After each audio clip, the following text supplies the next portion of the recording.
Dia 3 de maio de 2017, presente o senhor Joesley Mendonça Batista, acompanhado do seu advogado, Dr. Francisco de Assis e Silva. Presentes os membros do Ministério Público, Fernando Antônio Oliveira, Sérgio Bruno Fernandes.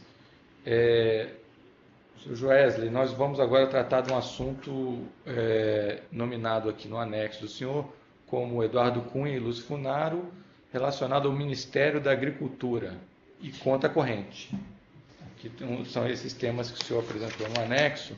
O senhor já se referiu no depoimento anterior, depoimento número 3, esse de agora é o depoimento número 4, esse relacionamento com o Lúcio Funaro e com o Eduardo Cunha. Mas, no outro termo, o senhor falou especificamente sobre o FI, FGTS e Caixa Econômica. Agora o senhor vai falar sobre esse relacionamento no Ministério da Agricultura, né? O que aconteceu lá? Como é que foi isso? Então, como eu tinha falado, esse grupo, Lúcio e Eduardo, eles iam, né, encampando setores, ministérios e tal. Depois de terem encampado o FGTS, encamparam a Caixa, e aí acharam, eu acho que eles já estavam com bastante relacionamento conosco ali, já estavam ganhando muito dinheiro de propina lá na época. Eu acho que eles vislumbraram no Ministério da Agricultura, como a gente tem um relacionamento muito alto, né, com o Ministério da Agricultura, eu acho que eles vislumbraram a possibilidade de fazer muito dinheiro ali, porque a gente é umbilicalmente ligado à nossa atividade, pelo ramo, pelo setor de atividade ao Ministério da Agricultura. Enfim, quando eu vi, o Lúcio começa com essa história de que vai nomear o ministro, vai nomear o secretário executivo, vai nomear o secretário os secretários, os diretores do DIPOA e tal. E certo é que foi até um dia que ele conseguiu a nomeação do diretor do DIPOA e o secretário que é o que está acima do DIPOA, Secretaria... Esqueci o nome. Enfim, quando eu penso que não... Seria a Secretaria de Defesa... Isso, SDA, exatamente. Quando eu penso que não, lá está o Lúcio nomeando com o Eduardo a Secretaria SDA. SDA. Não, mas parece que a sigla é DAS. Eu não sei. Que é chefe do meu secretário de Defesa Agropecuária. Enfim, quando eu penso que não, lá está eles dando conta de nomear. Aí eu fiz um pedido a eles. Eu falei, pô, Lúcio, pelo menos tem como eu conhecer a pessoa. E eu sempre dizia ao Lúcio, não adianta, Ministério da Agricultura não tem nada para fazer lá, Ministério da Agricultura não dá para fazer dinheiro nenhum lá, aquele ministério é muito complicado.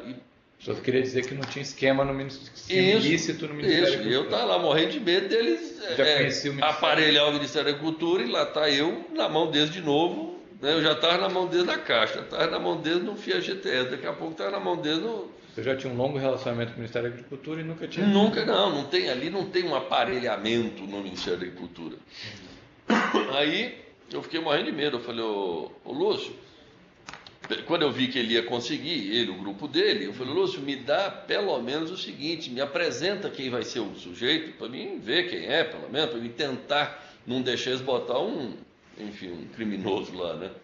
Enfim, ele fez isso, ele me apresentou uma pessoa, Rodrigo Figueiredo. O Rodrigo Figueiredo, eu olhei, um advogado, nem tem nada a ver com o negócio, mas...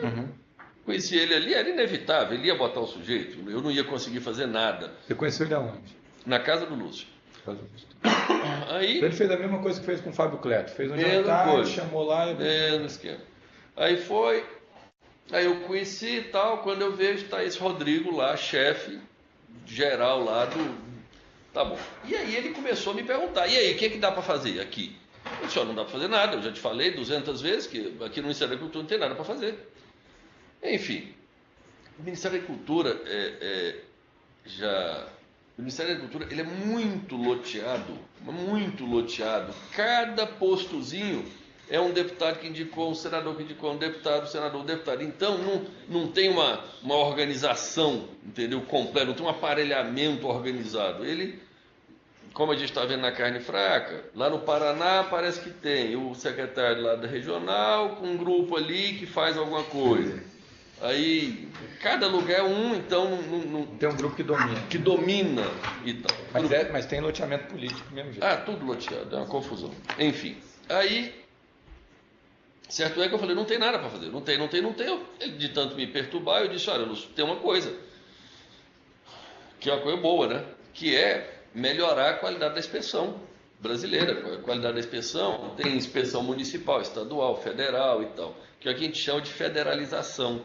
É botar todos os frigoríficos no mesmo padrão. Afinal de contas, boi é boi, consumidor é consumidor, boi é bicho, é animal, pode ter doença, né? Seja aqui, seja no Acre, seja no interior de São Paulo, consumidor é consumidor. E não interessa se ele mora lá no interior do Acre, ele tem que comer uma carne saudável. Porque hoje tem frigorífico que é sujeito à fiscalização municipal, outros que são estaduais. Estadual e outra federal. O que não faz nenhum sentido, porque afinal de contas, consumidor é consumidor. Por que um consumidor... Um dia tem uma história curiosa, não sei se...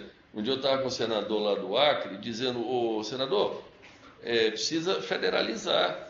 Toda a carne consumida por qualquer brasileiro tem que ter a garantia de que ela foi feita uma inspeção completa, uma inspeção rigorosa e completa.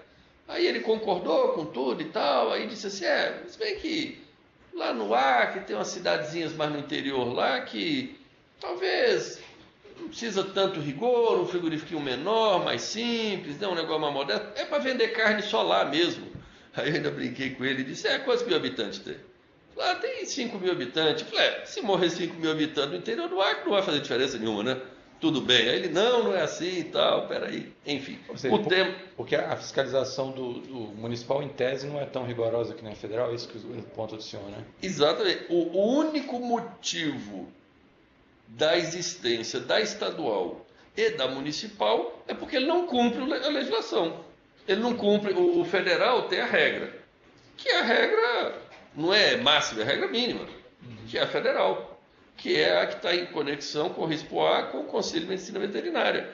Aí, assim, o simples fato da existência do estadual e do municipal já é um problema. Por que o empresário vai querer uma autorização para vender só na sua cidade? Porque o municipal ele pode vender só na cidade, o estadual só no estado, o federal no país inteiro. O problema é que ele bate no Ministério da Agricultura, o Ministério da Agricultura olha o abatedouro dele e diz, não, isso aqui eu não aprovo, porque não tá seguindo a lei. Sim. Ele vai lá no estado, o estado autoriza. Então, assim, o simples fato da existência do estadual e do municipal já denota. E aí, então, voltando aqui eu disse a ele, eu disse, olha, o que você pode fazer é o seguinte, vamos fazer a federalização, que é botar todas as indústrias no mesmo nível. Enfim, trabalhamos longamente nisso e tal, um negócio muito difícil, porque tem muitos prefeitos de cidade do interior que não compreendem essa questão e tal, faz muita pressão política e coisa. Até um dia que eu estava lá no Ministério da Agricultura, foi quando eu conheci o Eduardo Cunha. Eu estava lá com o ministro Toninho Andrade, tratando algum assunto lá. O Toninho falou assim, peraí só um minutinho, eu posso chamar o deputado Eduardo Cunha aqui? Não era assunto, não era pauta, eu nem... Enfim, ele passou a mão no telefone, ligou, chamou o Eduardo, passou 15 minutos e o Eduardo chegou lá. Eu acho até que ele já estava de sobreaviso que eu ia lá. Uhum. Aí o Eduardo chega lá, a gente começa a conversar, foi onde eu conheci o Eduardo. Que aí o Eduardo entra na conversa reclamando que eu estava dando missão impossível para ele, que a federalização era uma coisa difícil demais, que desse jeito não tinha jeito, que eu dava missão impossível, eles não conseguiam e eles não ganhavam nada com aquilo, eles ficavam trabalhando de graça e tal. Foi onde até... Você entendeu uma coisa, então, nessa reunião você já conheceu o Eduardo Cunha, né? Não, foi onde eu conheci ele. Onde conheceu, mas como é que ele sabia que você estava defendendo essa federalização? Através do Lúcio? Certamente, pelo Lúcio. Através do Lúcio, né? Tá. Certamente. Então você passou essa ideia para o Lúcio, estava batalhando, e o Eduardo Cunha entrou na sala já falando desse assunto. Já desse assunto. E reclamando. Dizendo que eu dava meta impossível, que desse jeito eles não conseguiam fazer, não conseguiam faturar, enfim. Entendi. Esse dia o ministro Toninho até teve que apartar lá, porque eu fiquei chateado com ele, né? Que ele falou pro me senhor? chantageando lá, pô. O que ele falou? Não, dizendo que eu não podia ficar dando meta impossível para ele, coisa, porque senão ele não conseguia, não ia conseguir faturar lá. Entendi. Enfim. Aí os ânimos se exaltaram e É. o ministro teve que interceder. E o Toninho falou, não, peraí, vocês não vão brigar aqui no meu gabinete, não. E aí depois que Aí acalmou os ânimos, tá? Eu falei, ô deputado, eu conheço muito o senhor através do Lúcio, tá? Vai lá no escritório pra gente falar, e coisa. Aí ele, 2, 3 dias depois, eu fui lá no escritório. Lá em São Paulo? Aí as coisas... E aí o que foi tratado lá no escritório? Não, nessa ocasião eu expliquei melhor o negócio da federalização e tal, ele entendeu. E aí ele me deu o telefone dele, foi dessa vez em diante que eu passei a ter mais contato com ele. Mas foi acertado alguma propina nessa ocasião? Não, todo o negócio que eu fiz foi através do Lúcio, menos um, que foi o último, que foi a desoneração da folha do setor de frango. Que esse o Lúcio nem ficou sabendo. Que é outro tema, né? Tá, mas aqui ainda nesse tema do Ministério da Agricultura tem mais alguma coisa? Negócio de... Eles aprovaram umas coisas lá que eu nem pedi, negócio de despojo, negócio de... teve um que eu pedi, que era a ivermectina, que era um problema, realmente isso. O vermífugo? Negócio dos vermífugos e tal. Isso foi muito importante para o Brasil, que depois até arrumou, lá nos Estados Unidos mudou a norma e tal. Esse negócio do despojo eu nunca pedi eles, aí eles aprovaram esse troço e vieram me cobrar lá 2 milhões. Esse negócio da ivermectina eu paguei 5 milhões. Mas que as duas coisas também não durou nem um ano. E esses dois pagamentos, 2 e 5 milhões... Está na planilha. Seguiu, vai estar na planilha, né? E a questão do helicóptero que o senhor fala? Foi um meio de pagamento. Eu tinha um helicóptero lá, está na planilha também. Então, entrou como pagamento... Dos pagamentos foi o helicóptero. Tá. E a questão do Ministério do Mato Grosso do Sul? Não, do Mato Grosso do Sul é só porque ele uma vez, ele pagou R$1 milhão. Ele viabilizou R$1 milhão para um operador de propina do Mato Grosso do Sul. Assim, explica melhor. Eu tinha uma dívida que vai estar num outro anexo de um operador do Mato Grosso do Sul. Um esquema que tem lá, outro núcleo de outro assunto. De outro assunto. Não é nem anexo dele, no anexo do Anderson. Tá. Mas que eu preciso falar também porque começou comigo. Tinha que pagar R$1 milhão lá. Tinha vários pagamentos, tinha R$1 milhão que eu precisava pagar, eu pedi o Lúcio que pagasse. Aí ele pagou R$1 milhão pro Ivanildo. Debitou na planilha. E creditou na planilha, no caso. Esse foi Acreditou para ele. Esse, E o Ivanildo, quem é o Ivanildo? O Ivanildo é o operador do Mato Grosso do Sul, vai estar no anexo do Mato Grosso do Sul. Operador de quem? Que era o operador do Putinelli. Governador? O ex-governador. André Putinelli? Isso. Tá. E era R$1 milhão? Tá. Foi um pagamento de R$1 milhão que foi feito, nós botamos isso aí porque está lá na planilha, um crédito de R$1 milhão. Então tá. Então teve mais esse que vão estar na planilha, que é os 2 milhões, 5 milhões, esse 1 milhão, o helicóptero e os 7 milhões. Tem um pagamento de 7 Então, tem um de 7 milhões que eu não descobri qual foi o... Tem um crédito, não um pagamento, tem um crédito de 7 milhões que está na planilha, mas eu não descobri. O que é que... Quanto é que ficou, em ordem de grandeza, assim, essa... nessa planilha que vocês vão apresentar, quanto é que foi o montante já pago para o Lúcio / Eduardo? 170 milhões. 170 milhões. Fora os 20 que pagou só para o Eduardo. Tá. Isso tá quitado? Então, no final, mais ou menos quitou. Tá. Mais ou menos que eu digo, porque em tese ele ficou com saldo, ele disse que ficou com saldo de 10 a 20 milhões, eu achava que ele tinha uma dívida comigo, mas enfim, e nós ainda continuamos pagando para ele até... Isso que eu queria saber. Então, Desde quando ele foi preso, a gente continuou pagando, acho que 400 mil ou 600 mil por mês. Isso como é que ficou assim? Ele foi preso e ele pediu para continuar o pagamento? Não, foi coincidência até. Eu não sei se ele está desconfiado que ia preso, ele pediu para fazer pagamentos mensais de 600 mil, uns 3 meses talvez antes dele ir preso.